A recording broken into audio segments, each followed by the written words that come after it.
order. Wait, don't call. Order. So here, under previous business, can we get a motion to approve the previous meeting minutes? Motion by Gary, second by Joanne. All in favor? Any opposed? Under current business, number 1, authorizing submission of a grant. We got to do the table the first one. Oh, number 1's going to be tabled? The resolution to initiate, yes. Oh, I need to see that. I'm sorry. I just skipped right over number 1.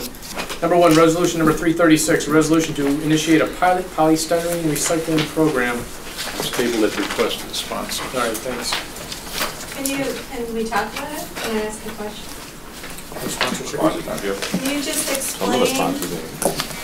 a little bit about, I mean, I can read the words on the page, but just wondering, is it meant to just focus on the viability of a polystyrene recycling plant, or would it be a broader sort of, program that might involve, other aspects of eliminating polystyrene from Albany County?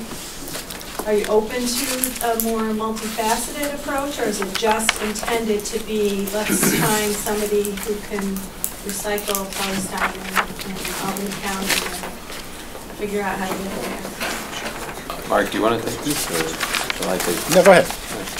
Well, at the moment, the reason it's tabled is it's being reworked a little bit. We've got some other players in the county coming into it to weigh in, so I hate to comment on a permanent basis. I mean, certainly open to ideas, though.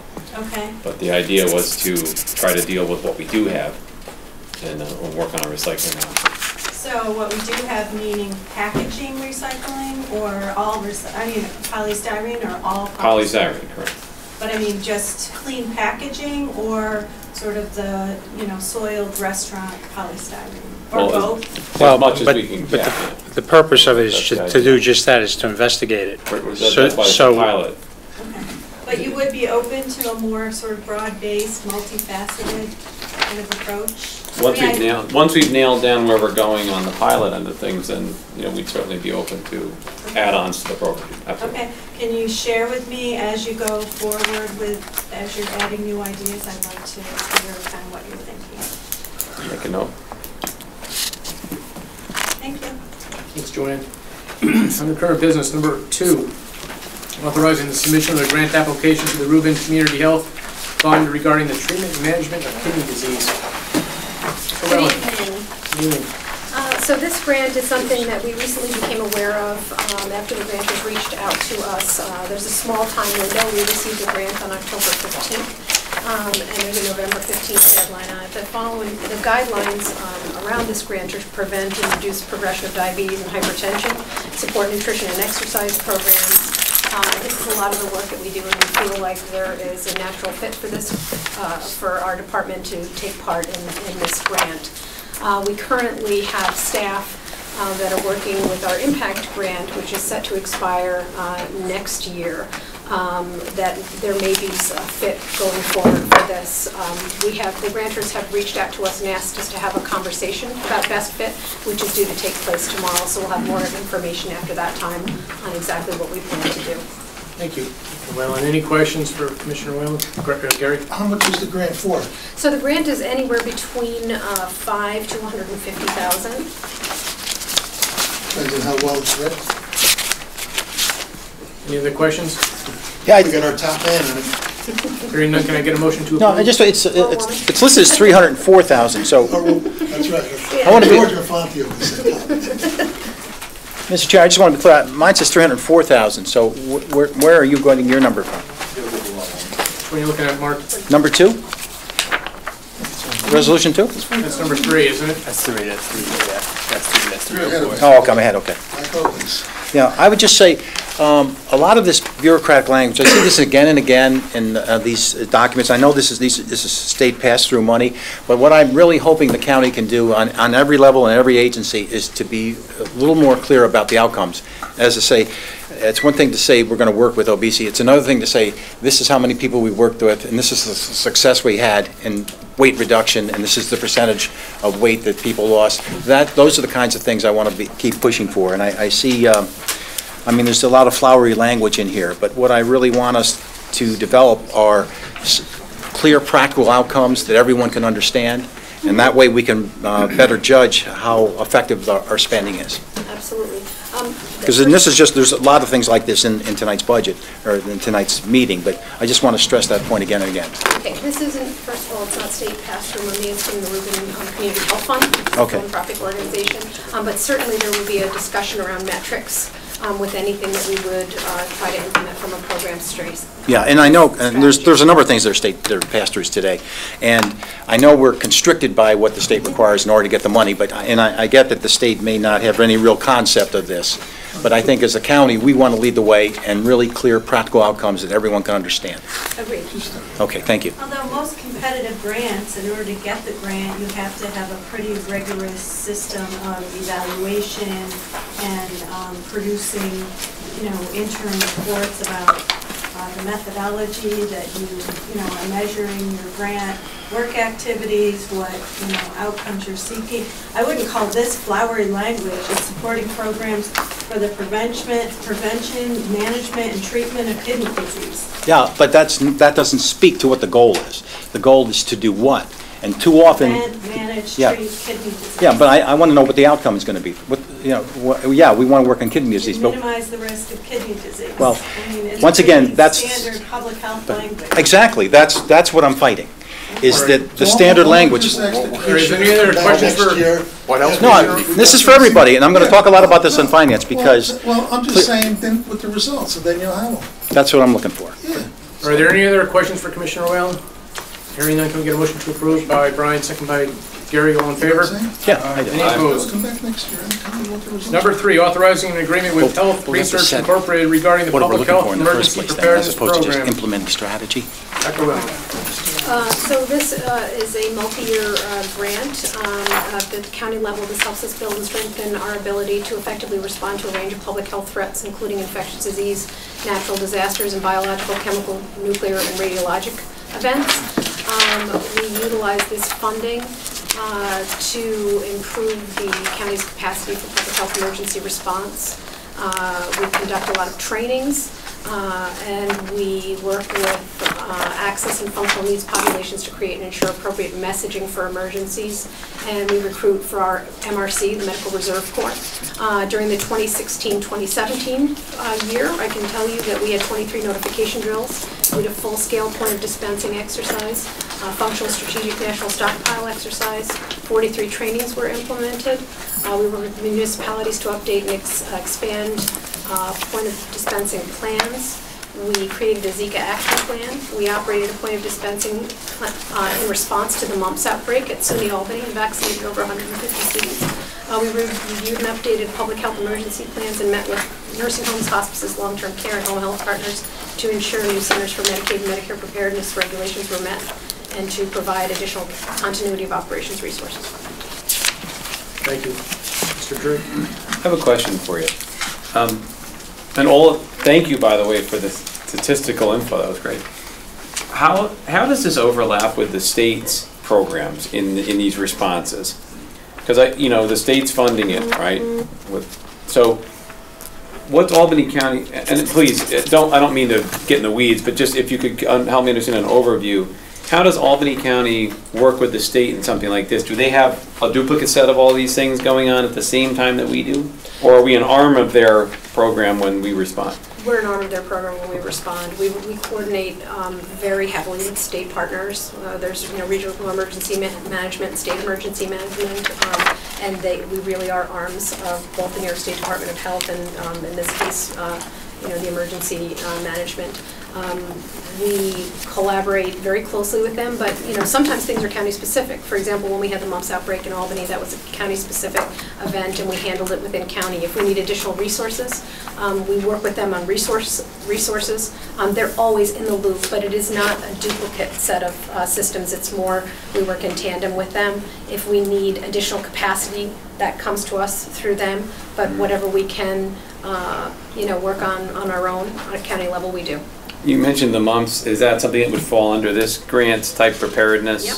And so basically any kind of, if we have large scale infectious disease response, so if you think in the past 10 years we, had H1N1, we have prepared for large-scale smallpox, biological warfare. We have, for the 2017-2018, we'll be conducting a full-scale point of dispensing exercise at the Times Union Center. So this is just how we prepare all the time for large-scale public health emergencies and how we respond to them as they occur. So if, let's say there was either organically or some terrorist act or something, the Zika virus shows up in Albany County. Presumably it might happen in other counties as well, but let's just say it's here. And, the public, we needed to act quickly. If we were done at the Times Union Center with your department, then I guess the question I was getting at was, would the state health department also be out on the streets administering and responding at the same time, or are we responding and they're assisting us? Pretty much the latter. Okay. So, for example, with the mumps, the day we got the call that there were mumps at SUNY Albany, it was a Friday afternoon at 3 o'clock, which is always when we get the communicable disease outbreak calls. We convened our team and set up a conference call immediately with the state. So we bring them into the loop from a communications purpose, from a strategy purpose immediately. Have that conversation with them, let them know what our plan is, and then it's got to be scaled. So if it's something that we can do at a county level, if we have the staff and we use our Medical Reserve Corps, Citizen Reserve Corps, we bring all of those resources to bear, we let the state know we're doing that, and if it gets bigger than that, they'll provide assistance as necessary. So but this it's would always be done with them. So this is really a good use of state funds because it's not being duplicated. We're doing the work with the state money. That's great. Thanks for your clarifications. I appreciate it. Gil? I make a motion to accept. Motion by Gil, second by Brian, all in favor? Any opposed? Number 4, authorizing the acceptance of grant funding and to enter into an agreement with the Health Research Incorporated regarding the local impact grant.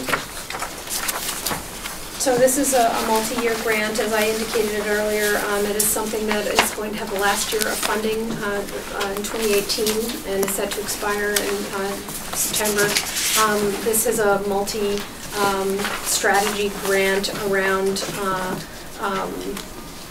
controlling obesity, preventing and controlling obesity, diabetes, heart disease, and stroke, and reduce disparities among adults in high-needs counties. We have 3 personnel that are staffed through this grant.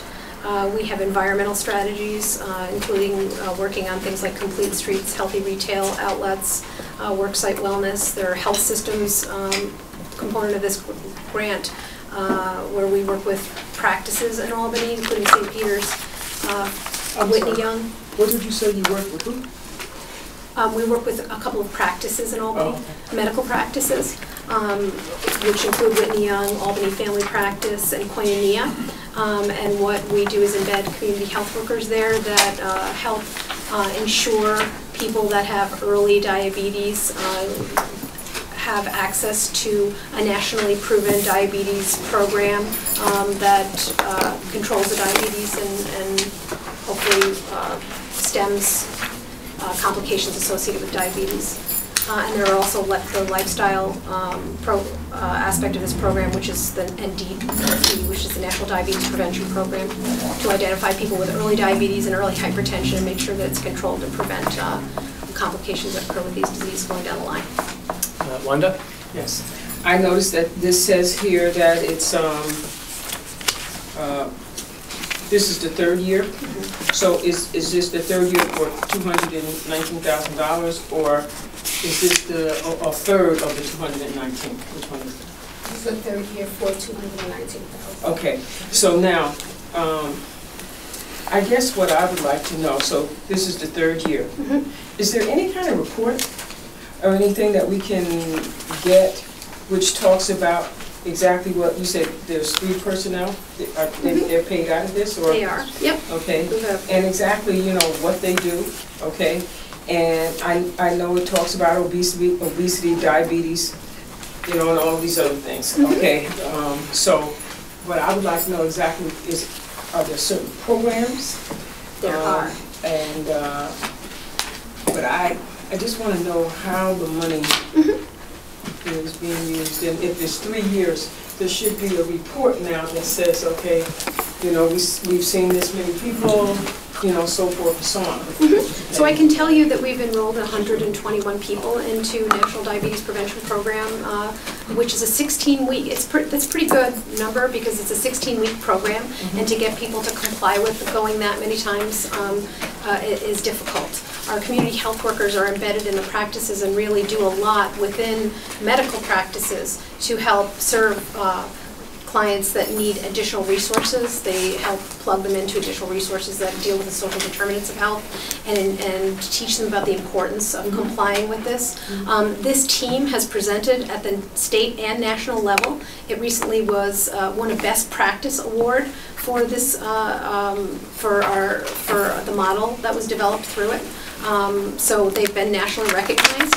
I think the feedback that we've had from our practices and from the patients that are enrolled in it, it really will go a long way towards, prevention of a lot of the complications that we see in the community. So can we get the feedback? That's what I'm saying. I would just like to, if it's so successful, I believe what you're saying, but I really would like to see what it is. Okay. Okay. Well, I'll tell you, I don't know that there's a report created from this. We have an ongoing conversation back and forth with our grantors about the work that we're doing, but I'm certainly happy to provide, some more fleshed out numbers of this and a write-up of what has been involved to date.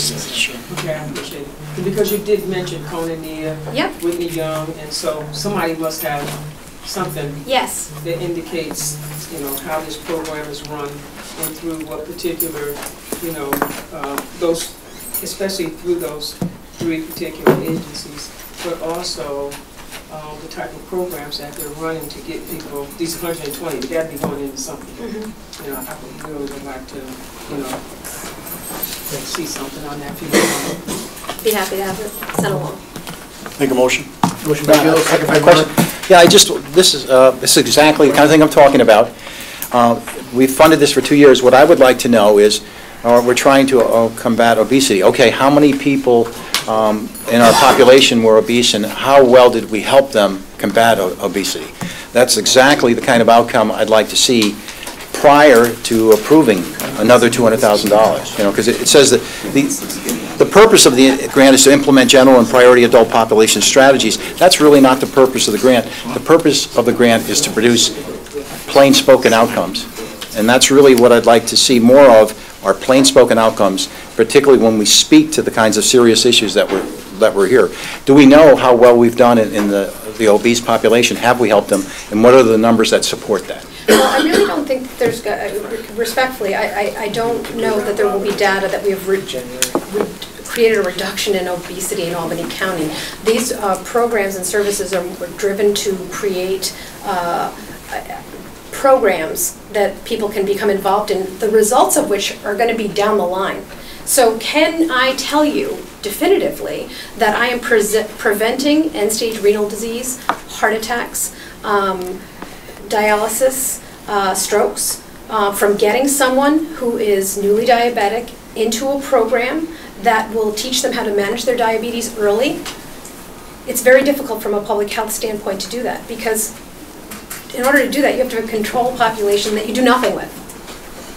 You see, so you're avoiding costs, but if the events didn't happen, so that's one of the challenges when you're doing public health, is you're instituting a programmatic initiative to prevent diabetes from moving to a later stage of clinical severity. So are you avoiding a hospitalization? Are you avoiding 5 doctor's appointments?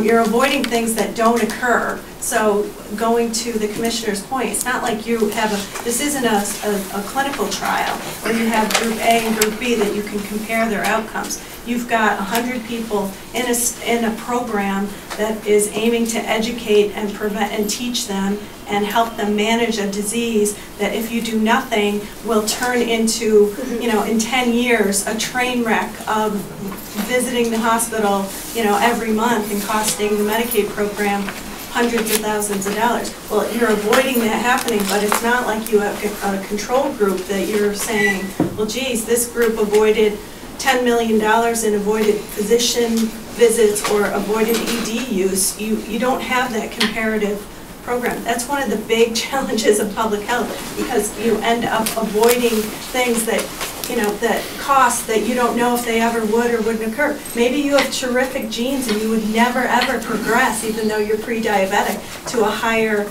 clinical stage of severity in your disease. We don't know that. Yeah. Doctor, if obesity comes up at a lot of these, do we track, or do the programs where these programs are often, where people are embedded in to help with them and all that, do they track obesity in terms of their patients that come in? They absolutely, well, if there are practices, they do. So is there a way, to speak what Legislator Cunningham said, since you can't predict what didn't happen or measure what didn't happen, is there a way to just track the underlying factors in some of these things? Well, like obesity? so if you take... I'm only, not combatively, I'm asking, I don't know if that helps or not. So when you look at that, and I know you're interested in terms of outcomes, and I think that what I would say to that is a couple of things. Outcomes for us are involving people in programs and services that are aligned with preventive strategies that are evidence-based. So if we are looking at national strategies that are evidence-based, that have been proven in the medical literature to work, that if you interact with the population with these medical risks and they undertake this public health program, they are less likely, then that is our end goal, is to get as many people as we possibly can, to get practices involved, to get buy-in, to get that early recognition where you have that sweet spot of being able to modify all those risk factors that go down the line. So that's the first piece. The second piece is within the NDPP, I imagine they probably do look at their weight, and they may have an outcome around, did somebody lose weight while they were on the program? I don't know that particular, but I can check on it. So somebody that's enrolled in the program, they may look at some parameters. They may look at their hemoglobin A1C, which is how you assess how someone's glucose is controlled in diabetes. They may look at how that's tracked as well. So I can check on whether there are specific metrics, but I would again say that to us, the outcome is to involve these people in these evidence-based strategies that are proven to reduce complications. So one metric could be the number of people involved. Right. Yeah. Thank you for that explanation. Yeah, we have a motion by Gil. Can I just add, because this is... We have a second, Brian, all in favor? Any opposed? Number 5, authorizing a submission of a grant application for combating opioid overdose through community level intervention grants. Motion moved. Be careful. Wait. Hold on. Just hold on a second, We have Gary. 10 minutes left. No, that's not. 25 items ahead. No, Gary, listen. I apologize for any last You're minute fine. confusion. We are actually withdrawing this application at this time. Thank you. Thank you. Number 6, authorizing the submission of a grant application from the New York State Office of Alcoholism and Substance Abuse Services regarding an open access center. Good evening. Thank you, Commissioner. The first item on our list tonight, as I said, is a request to this group to apply for a grant to the New York State Office of Alcoholism and Substance Abuse Services. This is an opportunity that is part of the governor's initiative to respond not only to the opioid crisis, but to the addiction issues around the state. There is going to be one award to each of the 7 economic development zones. And in our economic development zone, there are 7 counties. We're taking the lead in this application. I'm in touch with my counterparts in the other 7 counties. And what we're hoping to do is develop a kind of a hub and spoke model where people who present themselves in our community or in any of those communities would immediately get in touch with a case manager who could link them to treatment in real time. What we're doing in Albany County is to leverage existing services, and as you know, we have, as you see from the list that's coming up, a rich array of addiction services in this community. All of them are signing on to this, and we're asking your permission to submit an application for being considered. There may be other applications that are submitted throughout the economic development zone. I don't know if there are. There's up to $450,000 as seed money. We're trying to come up with a lean model that leverages our existing services. Make a motion. Thank you. Motion Question, by Gil. Mr. Chairman? Yes, Mark. Just to follow up on what we've been discussing, Yes, are we able to track how many addicts we had and how many addicts we helped?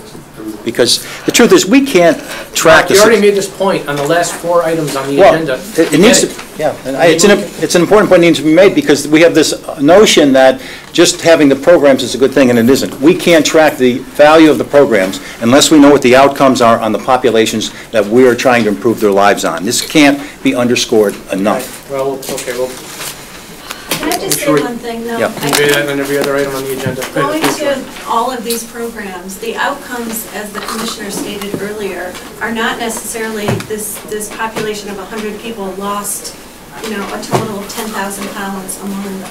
The outcome is completion of an intensive 16-week program that was an evidence-based practice. So in other words, all the data supports what the treatment modality is constructed around. So these 100 people are in this intensive program, and the outcome is completion of 16 weeks without dropping out.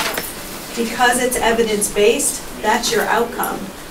And I know that's a different way of thinking, but, you know. But you don't know how successful the program was. It's great that... It's an evidence-based program. Do you Well, know what that means? yes, but yeah, evidence is the outcome on the population that we're serving, and if we're not tracking that, we really don't know how effective we are. All right, we have a motion by Gil. Can we get a second by Gary? All in favor? Any opposed? Unanimous. Number 7, authorizing an agreement with the Family and Children's Services of the Capital Region Incorporated regarding compulsive gambling prevention services. Mr. Chairman, if I could suggest, and certainly defer to your judgment on this, but these are annual state aid renewals, and numbers 7 through 17 are all New York State OASIS programs that have been brought to this community in the past. The appropriations equal the revenues. It's 100% state funded. They are all monitored by the state and by the county, and there are data on all of them. Motion to bundle 7 through 17. Second. Motion by Joanne, second by Gary. Everybody understand what we're doing? Bundling 7 through 17 as they're 100% state funded, all substance abuse related. All in favor? Aye. Any opposed? No on the motions? Mr. Chairman, just add me to number 12, please. Is that in there? Okay, so we bundled them. Now can I get a motion to approve number 7 through 17? Motion by Brian, second by Gary. All in favor? Aye. Any opposed? Unanimous. Number 18, amending resolution number 480 for 2016 regarding an agreement with the Psychiatric Group of Albany for the provision of psychiatric services and amending the 2017 Albany County budget. So I've brought to you in the past, and you've approved our medical contract with our psychiatry group. We watch that very carefully as the year goes on and make sure that we have enough money to provide the services that we need. As of September 1st of this year, we were projecting an increase in demand for services of 1,500 units in our clinic and between 20 and 40% at our correctional facility.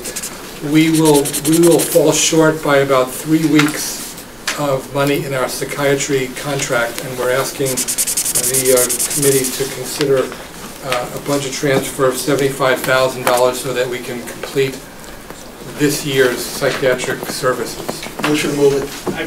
I apologize. Can I ask one very quick question? Sure, Brian. Was this the contract that we renewed in the past that we didn't go out for a new request for proposal for? You had made a point then that the next time this comes to you that you wanted to explore other options, yes. I think it only enhances my point that now they need more money to complete what they originally proposed to do. Well, I would just say that they didn't come to us asking for more money. We have been watching the delivery of services throughout the year, and for a variety of reasons that could be described elsewhere, the demand in both our clinic and the correctional facility has jumped, and we have to just respond to that demand as it comes up. But otherwise they would have just stopped 3 weeks short? Well, we wouldn't be able to pay them as of the second week of December, which would result in people not being served. And they'd just stop seeing people. They're not Well, going to get paid. you could do that, I suppose, but I wouldn't want to stop serving people. Any other questions? We have a motion by Gil, Second. second by Joanne. All in favor? Aye. Any opposed? I'll go with that recommendation. I'll vote that recommendation.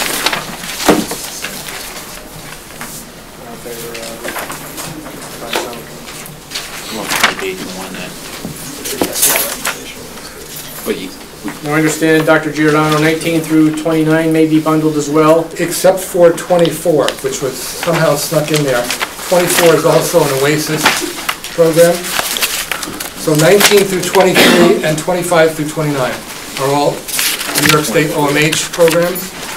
And again, they are state aid funding renewals, appropriations, equal revenues, 100% state funding. So motion to bundle 23 through 20, 19 through 19 through 23, 23, and 28 and 29? 25 through 29. 25 through 29. Motion by Joanne, second by Brian, all in. I got a question, please. Okay, go ahead, Wanda. Okay, and this is, these are all, I would just motion the bundle, first of that discussion. excuse me? She's just asking a question before we, go ahead, Wanda. These are these agencies, are they mandated by the state? How do you mean that? In other words? They're these- licensed by the state. Okay, but these agencies, do they have to apply to the health department for these services to be installed? A new service would have to demonstrate to the regulatory It's gonna have to be agencies that either they... No, I'm not trying to get another You service. can't do it I separate. just want to know. These all did at one point, yes. these So are- they are- it's either you vote yes on the motion or you These particular don't. agencies that we're dealing with, they have, And what? because these are all renewal contracts? Yes. Can you at least tell me what's the average number of years that some of these agents have been dealing and working and being paid by? Sure. Okay. This list that I'm presenting tonight of the OASIS and the OMH programs, I've presented each of them since I started in 2011 in this role, and in my previous role in the department, the majority of these were many years before that as well. So these are long-established programs treating many hundreds, if not thousands of people. Thank you. So we have a motion by Joanne to bundle 19 through 23, including 25 through 29. Second by Brian, all in favor? Aye. Any opposed? Yes, I didn't have a chance. Now on those agenda items, Mr. Chairman, yes, number 24 though then was an outlier. It didn't fall in first. that's correct, we'll do 24 separately. Oh, I'm sorry. That's okay. Motion to approve 19 through 23, including 25 through 29. Motion by Brian, second by Joanne, all in favor? Aye. Any opposed? Number 24, authorizing an agreement with Senior Hope Counseling Incorporated regarding chemical dependency counseling and treatment services to seniors. This is one of our longest-standing and perhaps the only program in the state that provides addiction services to seniors. Although they're reducing the age, it keeps getting lower and lower. It's now 50, so I've been a senior for a while now. No, but it is a successful program and falls within the state aid. Make a motion. Motion by Gil, second by Gary, all in favor? Any opposed? Thank you. Can you get a motion to adjourn? Thank you, Joanne.